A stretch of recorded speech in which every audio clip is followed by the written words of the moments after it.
It all began on a rainy Saturday afternoon when I stumbled upon a dilapidated estate sale in the quiet outskirts of town. The house, a grand Victorian relic, was shrouded in mist and mystery. A small crowd of treasure hunters braved the inclement weather, searching for hidden gems among the forgotten belongings of the deceased. I found myself in a cluttered garage, and there, amidst a jumble of forgotten items, I spotted it, an old, weathered radio. The radio's wooden casing was scratched and worn, its dials rusted with time. To most, it was nothing more than a relic of the past, a forgotten piece of junk.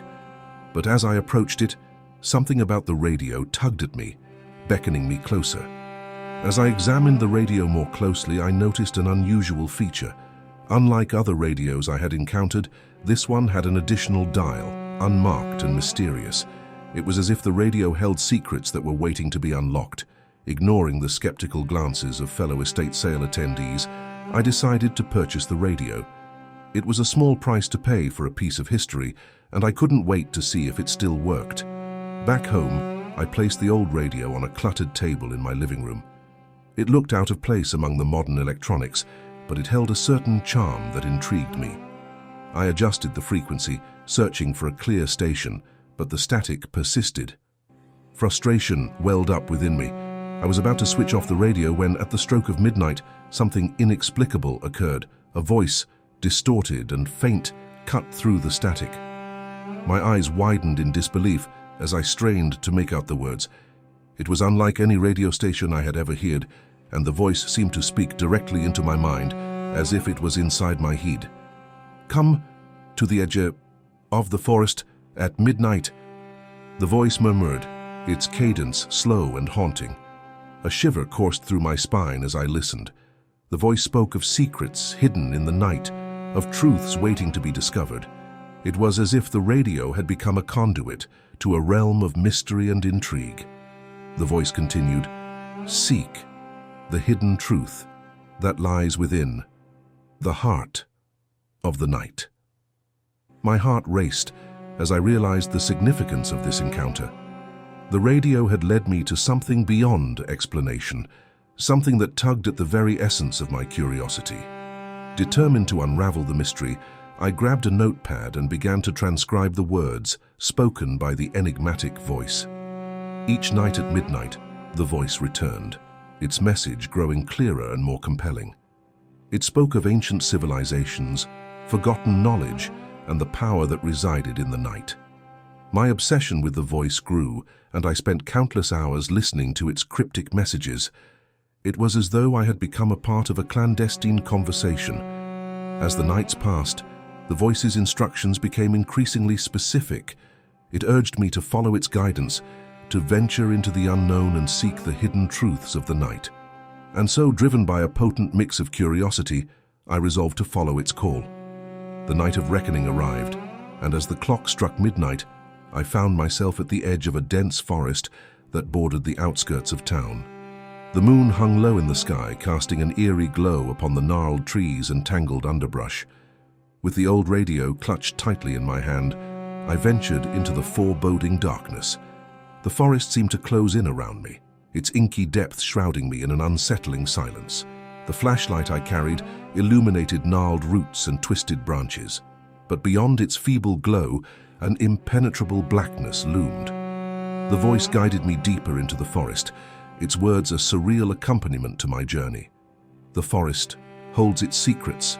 Close," it whispered. "Seek the hidden glen where truth shall be revealed." Hours stretched into the night, and I lost all sense of time and direction.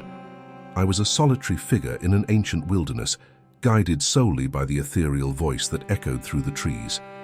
Finally, as exhaustion threatened to overtake me, I stumbled upon a small clearing bathed in moonlight. At its center stood an ancient stone pedestal, adorned with strange symbols and runes. The voice urged me forward. "Place the radio upon the pedestal." I did as instructed, setting the old radio carefully upon the stone. As I did, the symbols on the pedestal began to glow with an otherworldly light. The radio crackled to life, and the voice, now clearer than ever, filled the clearing. Listen to the truth that lies within the frequencies of the night. I watched in awe as the radio's dials spun of their own accord, tuning into a frequency that was beyond anything I had ever encountered. The voice grew louder, its message more profound as it spoke of ancient civilizations that had harnessed the power of the night. But as the voice continued, its tone shifted, becoming darker and more evil. The voice's demands grew more insistent, urging me to become the guardian of the forest, to protect its secrets at any cost. It promised me unimaginable power and knowledge, but at a price that filled me with dread. I hesitated, torn between my thirst for knowledge and the growing sense of unease. I knew I couldn't make such a decision lightly, and I needed time to think. As I backed away from the stone pedestal, a strange sensation washed over me. It was as if the forest itself was alive, and it resented my hesitation. The trees seemed to lean closer, their branches twisting menacingly. Suddenly, I heard a whispered chant emanating from the depths of the forest. It was not the voice from the radio, but something different, sinister and ancient. My flashlight flickered, casting eerie shadows that danced around me. Panicked, I turned and fled, my footsteps echoing through the darkness. The forest seemed to close in around me, its malevolent presence pushing me to the brink of madness. I had to escape, to leave this place and its sinister secrets behind. But the forest had other plans. The path that had led me in now twisted and turned, leading me deeper into its heart. The voice from the radio echoed in my mind, urging me to stay, to become the guardian it desired. Hours turned into days as I wandered through the labyrinthine forest, trapped in a never-ending nightmare. My flashlight dimmed, and I stumbled blindly through the underbrush, my mind unraveling. Finally, in a moment of despair, I collapsed to the ground, my strength drained. As I lay there, gasping for breath, I felt the presence of the forest closing in around me. It was as if the very trees themselves were reaching out to claim me. In my darkest moment, a figure appeared in the shadows, the same figure I had seen in my nightmares since that fateful night. It was a guardian of the forest, a being of ancient power and malevolence. The guardian spoke to me, its voice a haunting echo of the voice from the radio. It offered me a choice: become the guardian of the forest and protect its secrets, or be consumed by the darkness that lurked within. I, my mind fractured and my will broken, had no choice but to accept. The guardian's power surged through me, binding me to the forest and its secrets. I became a part of the very darkness I had sought to uncover. As the years passed, I faded from the world of men, my existence known only to the forest and those who dared to enter its depths. I became a silent, spectral guardian, forever bound to protect the secrets of the night.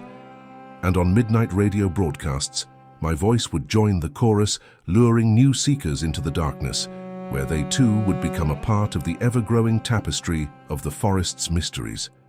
The cycle continued as it had for centuries, a never-ending dance of darkness and intrigue, with no end in sight.